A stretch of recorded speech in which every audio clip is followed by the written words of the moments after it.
post-traumatic slave syndrome came to me at 2 a.m. one morning. That's how it came. I woke up, it woke me up, and the words were there. I wrote them down and hadn't a clue as to what they meant. Had no idea what they meant.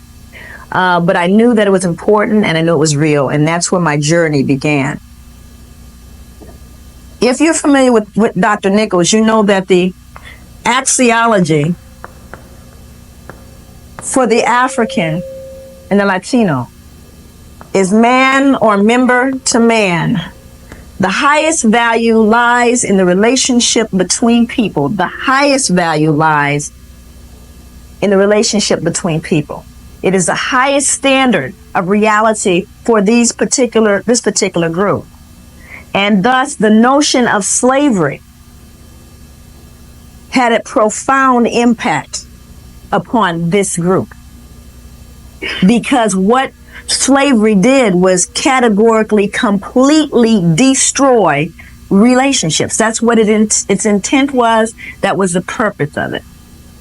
So we understand that of any group, you have the man object, highest value lies in the object. You have the man group, highest value lies in the group. To destroy the relationship, which is central to your survival, was the worst possible atrocity to happen to these folks. Okay, so that became clear just from a very logical vantage point. But what we never understood is how systematic and what it was that was the result of that. One of the things we can say about African American people, that this work is happening, it's unearthing itself. You guys have a cemetery and the folks are unearthing and saying, we will be heard. It's something that has to be said. But what was done? What do we have right now in 1998? Well, the first thing we have to do is to begin to understand the perspective, how we actually got here, who said that this thing was okay to do, and why was it okay to do?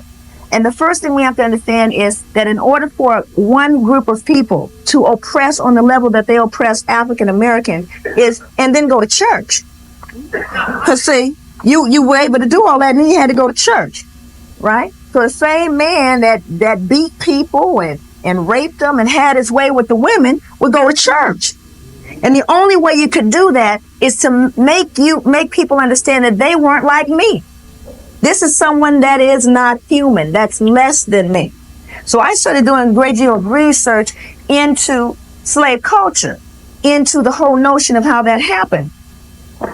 Now this book is called Southern Slavery and the Law.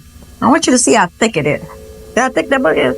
That's how many laws were created to support that system, because it is an insane system, you see. We have to understand it. So we got to figure out, how can we make this so? How can we justify it? And early on, this is what was said. This was the scientific understanding of who these people were. This inquiry into the physical, mental, and moral development of the Negro race seems to point them clearly and peculiarly fitted for a laborious class. Their physical frame is capable of great and long continued exertion. Their mental capacity renders them incapable of successful self-development and yet adapts them for the direction of a wiser race. Their moral character renders them happy, peaceful, contented, and cheerful in a status that would break the spirit and destroy the energies of a Caucasian. So I have to make myself believe that these folks are, they're fitted for this. First of all, there's a thing that says that a Negro is prima facie by nature a slave. There's a statement that says that he must be by nature, if black, then slave. Because I have to make you less than me. So now let's try to understand how we begin to deal with the notion of this slavery. I'm going to give you some ideas about how complicated this process began, how it became a very difficult system to maintain. First of all, let's ask this question. Can a slave sell itself into slavery? Now you got to ask yourself, why would a slave want to sell himself back into slavery? Well, there's a lot of reasons why you might. Because say, for example, when you was freed from slavery, you were 9 years old. Your mama and daddy will kill. You're an orphan, but you're free. No, you're going to sell yourself back into slavery because you can't exist without it, right? So that had to go to court. Can a slave sell himself? Well, then we have to ask the question, does a man have a right unto himself? Well, yes, a man does, but is a slave a man? Well, no, then they can't do that. Okay. Then you have to ask the question, it's all in the book, can a slave that's free buy a slave? So then you have to ask yourself, why would a slave want to buy a man that's free? Because I want to buy my family back. Okay, I'm going to buy all my aunts and uncles and cousins and brothers and sisters now that I'm free. But they said, now, wait a minute. If a black person is prima facie naturally a slave, you're naturally a slave, how can you then presume that you can own a slave? So, no, I'm sorry, you can't do that. I mean, it was incredible how much went into this whole notion. Because we have to figure out what are we going to do with these people. So then came the question, how did they get us to do it? Was it systematic? This was written in How to Make a Slave. Let's Make a Slave. This was, a matter of fact, Farrakhan read from this. This was from his speech. The breaking process of the African woman. This was written in, like you put together the the kind of study guide to make a slave. This is a study guide. Then take the female, run a series of tests on her to see if she will submit to your desires willingly. Test her in every way because she is the most important factor for good economics. If she shows any sign of resistance in submitting entirely and completely to your will, do not hesitate to use the bullwhip on her to extract that last bit of bitch out of her. But take care not to kill her, for in doing so, you spoil good economics. When in complete submission, she will train her offspring in the early years to submit to labor when they become of age. It was systematic. And let's talk about that, because I'm a mother. Now, if I'm a good mother, I'm going to prepare my children for whatever it is they have to endure, right? Like you prepare your children and get them ready for school and education. You get them ready for work, the world of work. You get them ready for their manhood and rites of passage, all those things. Then if my daughter, and I'm in a slave situation, I need to prepare her to be raped, don't I? I got to prepare my daughter who's 11 years old, because surely she will be raped. And I got to tell her, baby, this is how you got to do it. Don't scream. Don't fight back when he does this, when he does that, because I'm a good mother, aren't I? Because I'm going to prepare my daughter. I'm not going to let her walk into that blind. I'm going to prepare her. But what am I preparing her for? I'm preparing my daughter for pathology.